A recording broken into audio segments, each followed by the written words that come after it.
Okay, welcome everybody. A good Erev Shabbos. I should apologize, I didn't do it yesterday. It was too close to Shabbos, but I'm sorry, I didn't manage. We are going to touch on a very, very sensitive area in our lives, connecting to the Parsha, and hope will come out with the clarity in that. The first pasuk in our Parsha is Vayakel. Vayakel Meishes Koladas Bnei Yisrael, etc. And the pasuk, that's what Hashem told you should do. Second pasuk is Sheishes Yomim Te'aseh Melacha. 6 days your work should be done. It doesn't say Ta'aseh, you should do it. It should be done. It's like automatically should be done. B'yom Hashvi, in the 7th day, Yelachem Kedesh. 7 days should be holy. Shabbos Shabbosin. Shabbos Shabbosin, double Shabbos. Shabbos Shabbosin. Normally Shabbos Shabbosin it says about Yom Kippur. He's saying that Shabbos Shabbosin La Hashem to Hashem. And it finished up Kol Ha'iseh Be'melacha Yumas. Whoever will do a melacha, a forbidden work on Shabbos, is the opposite of life. So let's first ask a few questions just to open up our brain to that, and then we'll see.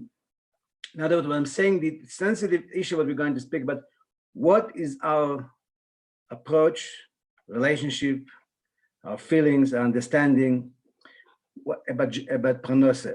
How do we get parnasa? So here saying interesting. Other places it says 6 days you should work.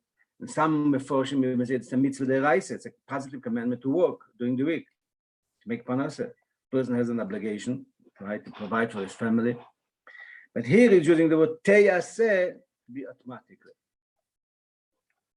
Maybe we'll be able to connect it to Parshas Shkolim also, that this Shabbos is Parshas Shkolim. Okay, but let's first open up our mind to questions, make us more thinking, then we'll see what we can come to.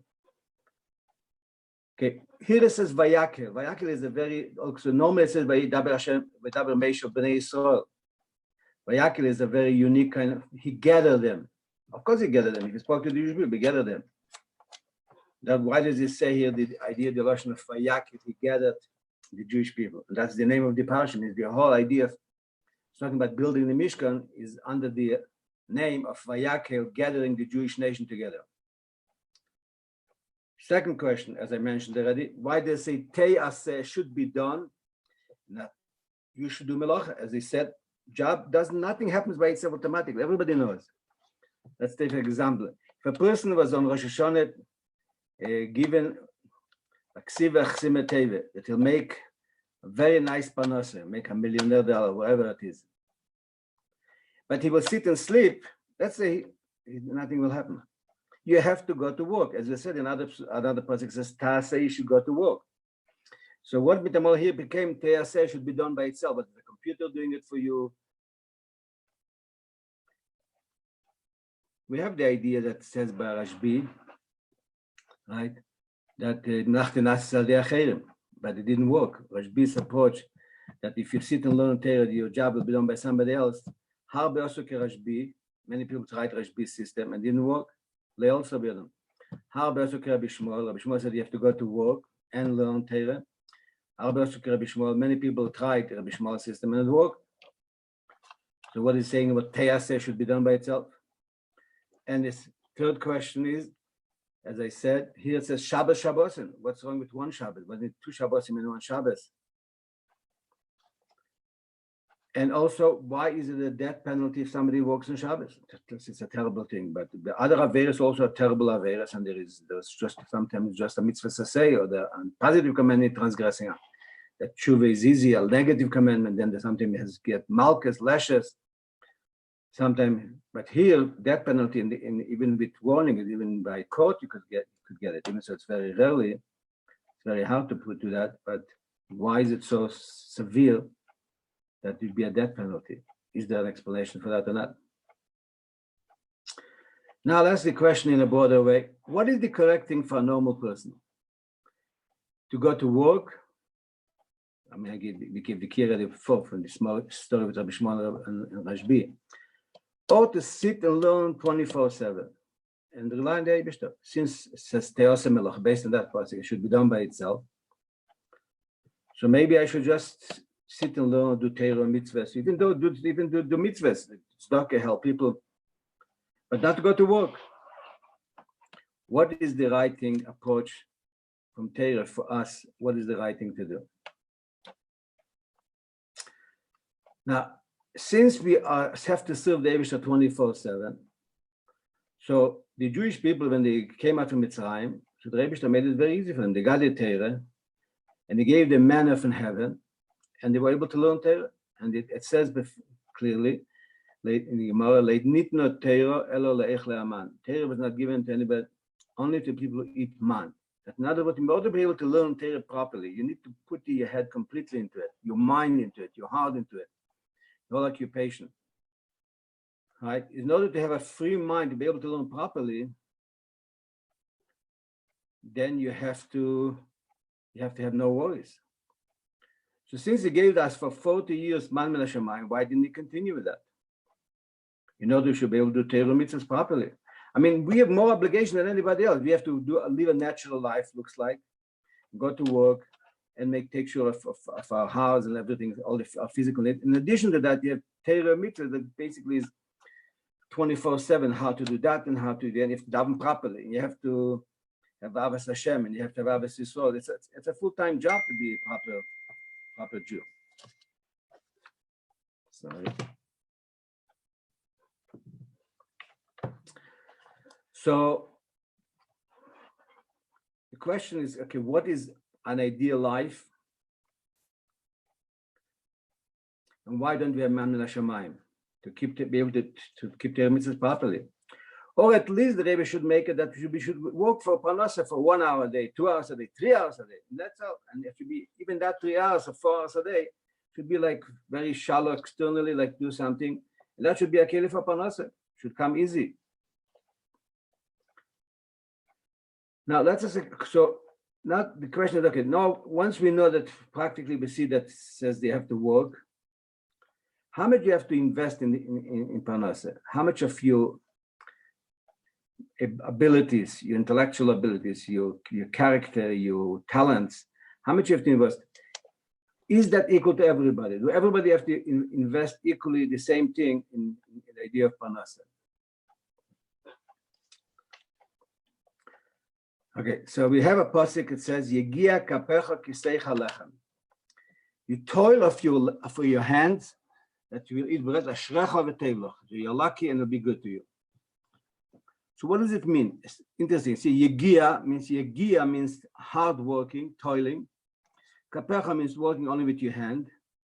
And if that's how you earn your bread, ashrecha, then you're a lucky person.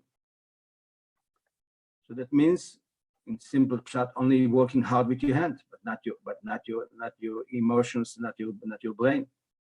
So why is it a toil? So there should be. Why have to work hard with my hands? I have to build a building, bricks laying or whatever. They're schlep heavy things. If already we're saying only work with your hands, you're external. So it should be good enough without your gear. Or work normally. And does it really mean that we only work with my hand, not invest my brain into it? That means I could do stupid things with my hand and I'll have parnasa. Or if I'll do stupid things, I will ruin my business.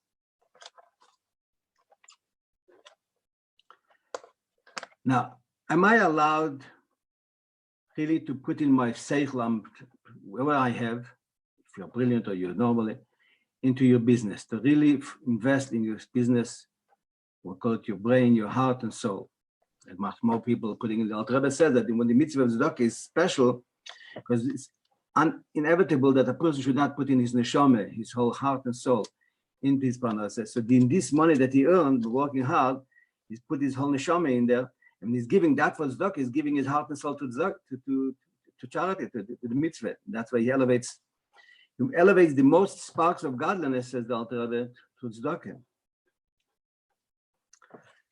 Just to bring us a word of saying from the quote Rothschild or the Bronfman or Reichman, that he said that 90% of his money he made with Mazel and 10% in the business he put in Seichel. He said, if you would know how much money I lost because of the 10% Seichel, I would any day change the 10% seichel also for mazel. And so that means if it's mazel, so then I could work 1 hour a day and not think what I'm doing and just do something. Is that going to be good enough or not? Okay, so let's try to start explaining it a little bit, try to answer what is the relationship of our work. So yes, that we have to realize that that the person has to put in only Yigia Kapayim, toll of his hands, and not put his heart and soul into the business. So why? If Hashem wants us to serve us, we should put our heart and soul completely in Torah and our doing. Why do we have to work hard in the business?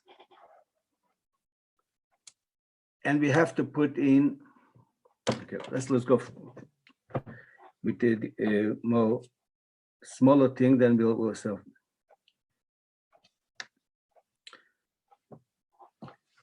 One more question, please.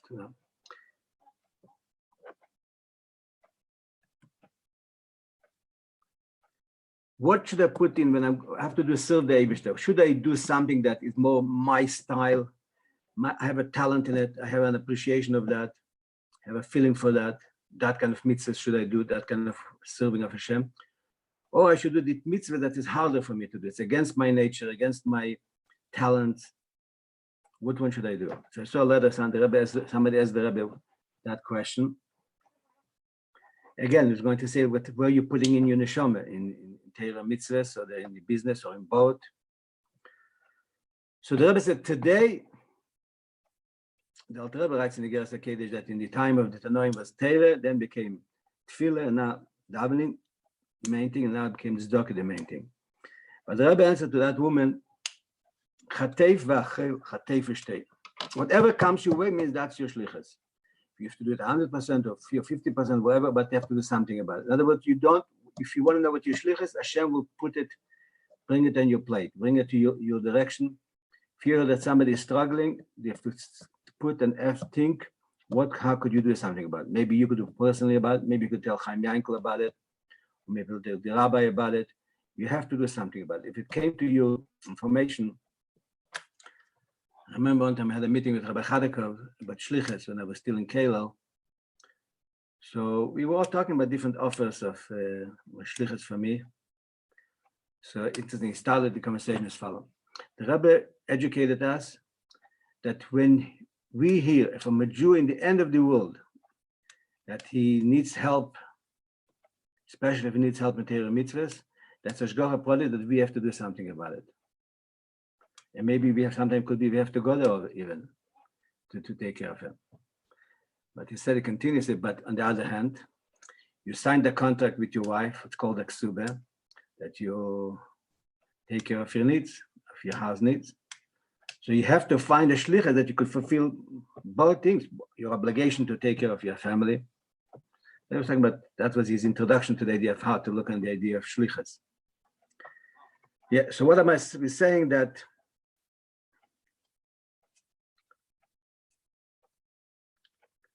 the Rabbi is saying that somebody came your way, you heard somebody is not well, at least say a kapitel Tehillim for him. At least put in a coin in this pushka. You cannot say that you heard something and you do nothing about it. You have to do something about it. They asked the Rabbi, but there was the ambulances in front of 770 from Hatzolah.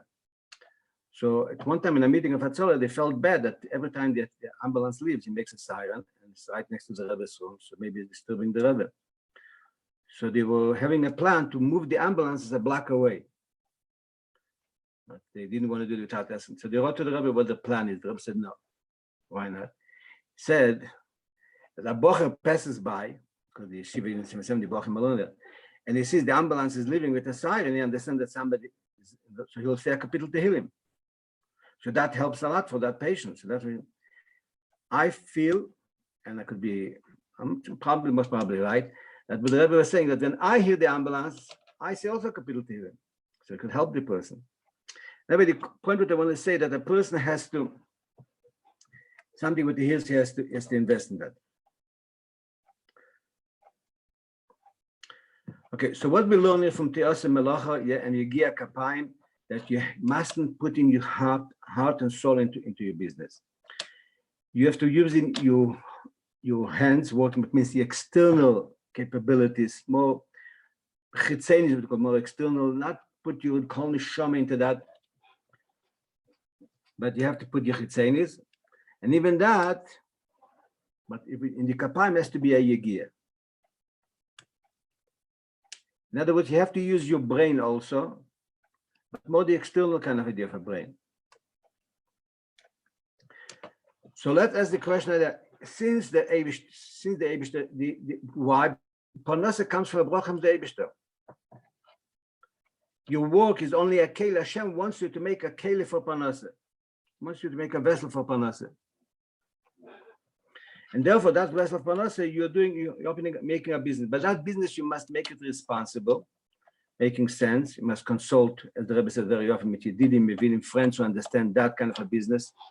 Not ask a doctor about a law question, or ask a lawyer about medical questions, or ask a lawyer and a doctor about a business. If you ask somebody that you did, maybe he understands this business, understand that particular business also could be. So you have to do it responsibly. So let's ask the question first, why? Why didn't Hashem make that it should be easier? You have so many Torah mitzvahs, right? So it should be that we could do it, should be much easier. So basically the explanation, we get back to that, is if you will get the parnasa from heaven, so let's say get man min hashamayim. The Rebbe could give us man min hashamayim. By the way, the Rebbe Marash said that today parnasa in general is like manna from heaven. If the Rebbe will give us parnasa min hashamayim completely, so then we have trust in the Eibishter for sure, because we see miracles every step. Then the trust and the belief in the Eibishter is not so internalized.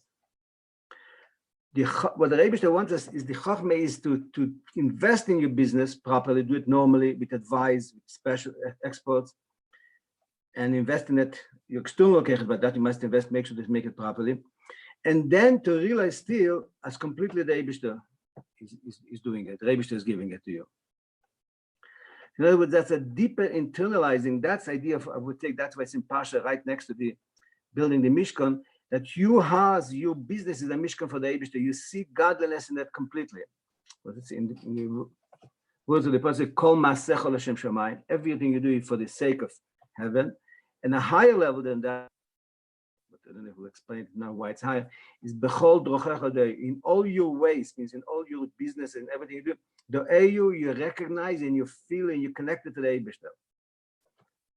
You know, a Jew is building a Mishkan in himself, not only in his Torah mitzvahs, but even in his mundane things, eating, sleeping, business, running, doing exercise. Everything has to see the Eibishter over there, and that's be a Mishkan for the Eibishter. And I would almost say that is our Aveda. Our Aveda is to bring in godliness in our mundane things, not only when I'm sitting and learning, when I'm sitting and davening. As David HaMelech says, actually, that my tears were for me, my bread, when I'm being asked the question, a whole day is where is your God. Not that when you're learning and davening. Where is your God when you're involved in mundane things, in physical things? Obviously, mutterdik things, not necessary things. It has to be completely permeated with godliness. Okay, so let's go to the source of the idea. We know that the Jewish people were divided. Even though we're talking about generally two tribes, but Yisachar and Zvulun. Yisachar were the people who sat and learned Torah the whole time. And Zvulun were mainly, obviously, they had Kviyas in the Torah. It could be even a few hours a day, but they had to be involved in business. And therefore, they would support Yisachar, and they had the whole credit of the Torah that they supported. But they didn't take anything from Yisachar. It means it's like madlik le'minei. You're putting one candle from another candle, the first candle doesn't lose anything. But that was the style of it, and then it would take a step further. Shevet Levi was completely involved. Also, didn't have to be involved in business. They were to be involved in serving in the Mishkan and Beis Hamikdash, and then also in learning Torah. They were very much involved. Even in Mitzrayim, they didn't work in slavery. They were allowed to sit and learn Torah the whole time. But practically, Hashem designed the world in a way, right, that most Jews have to go to work to make parnas. So why? So I think I have no choice. I have to make parnas. No, it isn't that because you have parnas, that's why you have to go to work. The reason Hashem made it that you have to go to work is because that's your shlichus. That's your portion in the world, your section in the world that you have to elevate and transform it to prepare for Mashiach, for the big revelation of godliness everywhere. So not because you need parnas, you have to go to work. No, because that is your shlichus. Therefore, Hashem makes that you have to do the work. There was somebody who, I think he was in the States, and he had an offer of a good job in Australia, and he went there, and with Rebbe's bracha. But then the Rebbe writes them after a few months, after a while, what do you think the Rebbe couldn't find parnasa for you in the United States? The only way you could find a parnasa for you is in Australia. Don't you understand that the reason why you found the parnasa in Australia is because your shlichus is in Australia? To spread Yiddishkeit, to make care of people, to spread the Chassidus, for Samayonis, the wellsprings of Chassidus everywhere. It's not the only problem.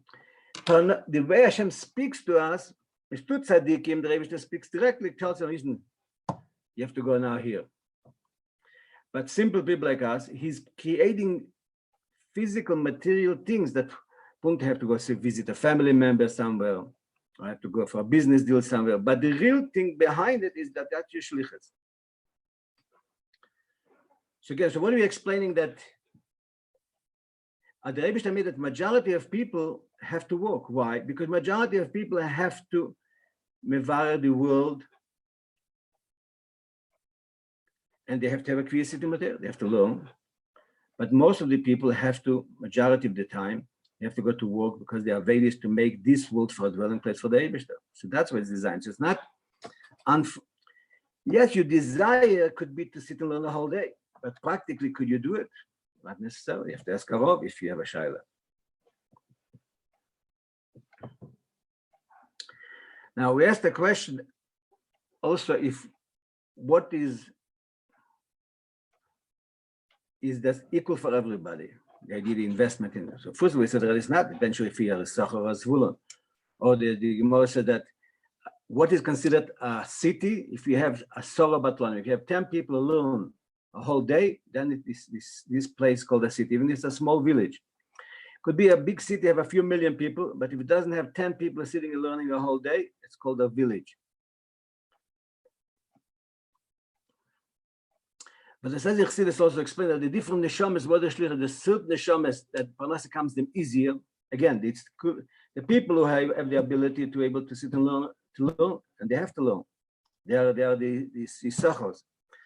Then there's this woman, but in this woman, there's some people who the parnasa comes them easier, maybe easier in time, maybe easier even in hard work, and some people becomes harder for them. In other words, that depends on his birurim, what he has to do. I heard a story that a businessman wrote to them that his business is not going well. So the Rabbi said, I want to have a report from you. I want to have a whole day schedule. How when you wake up, what do you do a whole day until you go to sleep?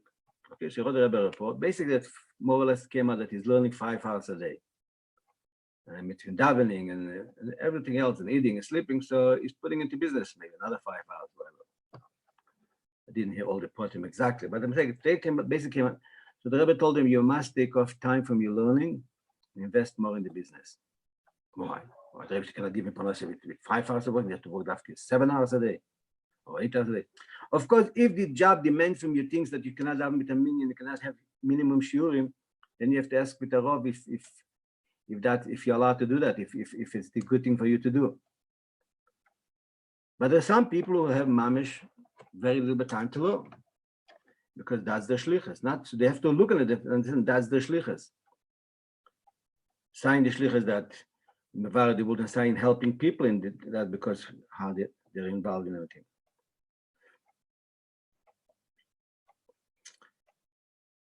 But in the same time, you could be, even if a person that is involved majority of the day in his business, he has to know that it has to be like only his hands are there. His neshama, his heart and soul, like I said, the Rebbe said, it's inevitable that people don't do it, but practically what is expected from us, what the Rebbe wants from us, that's what Shem is saying, that your heart and soul should be only in Torah mitzvahs. The business is completely a secondary idea to you. That's also important in relation to the mishpacha. A person knows that his heart and soul has to be involved in his family, taking care of his family and the chinuch of his kids and the shalom bayis. And the business is a secondary. Even so, he puts in more time in the business. Has to be, but his neshama and heart has to be in Torah mitzvahs.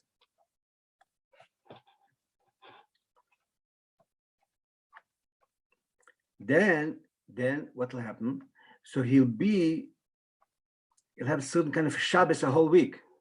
If his whole heart and soul is completely involved in his learning that he's learning, the hour a day, 2 hours a day, 3 hours a day, the mitzvahs that he's doing, serving the Eibishter, doing a favor to another person, then, and the business is more, he's to do it to be a keli in Gashmis, right? But he knows his whole thing is coming from the Eibishter. The Eibishter, Rabbi one time gave a mashal for that. Imagine somebody is making bags. They ask him, why are you making bags? Because I need kelim for money. So the Rabbi said, give me money, I'll have where to put it. That's not a kelim for parnasa. You have to make it. The Rabbi should bless you in what you're doing. But when the approach is that it's coming from the Eibishter, and it's mazel. Mazel means it's coming from the Eibishter. Ein mazel is all, that the Eibishter is the mazel of Eden. Then his whole week is be a kind of a Shabbos. Then Shabbos, he'll be able to have Shabbos, never double Shabbos. But if his whole week is be completely, his heart and soul is completely involved in business, and I think that he's the Chochem, and he's doing the dreilach, the twist, and the Chochmelach, that gives him parnasa, and completely, his mind and heart completely in business, 24/7. Even when then will come Shabbos and he'll try to disassociate himself, be completely in Shabbos dik, inevitable that he won't be able to do it. He will have to, that machshavas will come in from business and from other things. Unfortunately, we see people that with Shabbos sitting by the table, what they talk? Business, because that's his mind and soul completely involved in that. So he has to know that he has to be a certain level of Shabbos, not practically Shabbos, but in a deeper level, has to be Shabbos a whole week. He's completely focused on Torah, mitzvahs, and godliness, and doing what he has to do. And therefore, the whole business is being completely more b'menuchas nefesh, and therefore he'll have more bitochen in the Eibishter, more trust in the Eibishter, more confidence, and he will see more the hand of Hashem in his business. Now, maybe that could explain a little bit why is there such a severe harshness about if somebody is not keeping Shabbos. Because not keeping Shabbos means that he doesn't trust it's coming from the Eibishter. If you don't trust it's coming from the Eibishter, that's where your whole heart and soul you're putting into the business. Forget about the physical punishment and that. He's almost like you don't have life. Your life is not God, your life is business and tricks and how to outsmart somebody else. Your life is not alive. I'm talking more in a spiritual level. The Gashmi is the Rebbe, he'll do tshuva, the Rebbe will forgive him. But that Shabbos or that week, when he's completely involved in Gashmi, it's not life. It's not a life.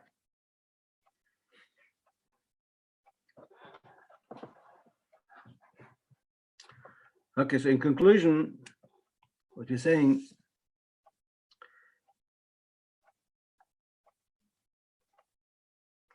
there has to be, I'm coming to the first question, Vayakel. Vayakel is gathering everything into one central idea. Everything is permeated with the idea of serving the Eibishter. I know I have an neshama that's part of the Eibishter, and I have to serve the Eibishter. Right? And therefore, everything in your life, the Gashmis, and everything has one point. Everything is serving for that, then everything is put together. Then you don't have a pizza and don't flying here and there. Everything, yes, different things, but they're all connected with one idea that you see, one idea of bringing godliness into the world and making the world a better place, especially today when we have a war. So every one of us could do something about it. Say a kapitel Tehillim, But the main idea that our whole life has to be Vayakel. And then not only Vayakel in one person, but the whole Jewish nation is centered on one mission to make a Mishkan, a Mikdash, to make the wood for a dwelling place for the Eibishter. And then when you know, when everybody has one focus, then you have a peace of mind. It's not, yes, you do different things, but it doesn't, it's not a pizur nefesh, not a flying in here to there. Everything is, I have to serve the Eibishter, now I have to daven, I'll daven now. Now I have to give tzedakah, I'll give tzedakah. Now I have to consult with somebody, help somebody.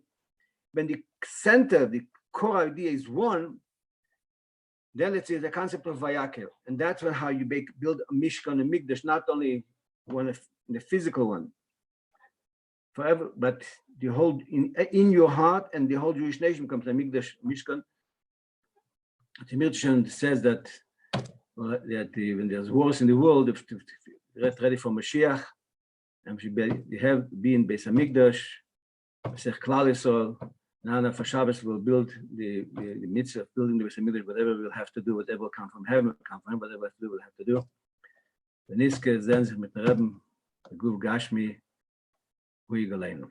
A good Shabbos Kol Tov.